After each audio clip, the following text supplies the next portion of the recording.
There was a time where my mom really needed my help, and she was kind of falling with her baby, and she just asked me to hold her baby for a while. And I think it really clicked in my mind why I was there. One time this guy fell off a motorcycle and he had his whole arm shredded. It was very intense, and they had to do CPR because he was losing lots of blood, and there was a coat of blue, and it was super intense, and I enjoyed it though, even though it was gory. I would discharge patients. I would set up rooms.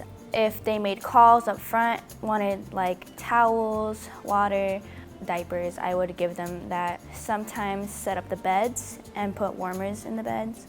I feel like it gave me a lot of preparations with patients in general. I feel like experiencing so many different variety of some are mad, some are sad, some emotional distress. I feel like being able to control that and just working with patients was a really good experience in general. It was the best experience ever, and I would recommend it to anybody.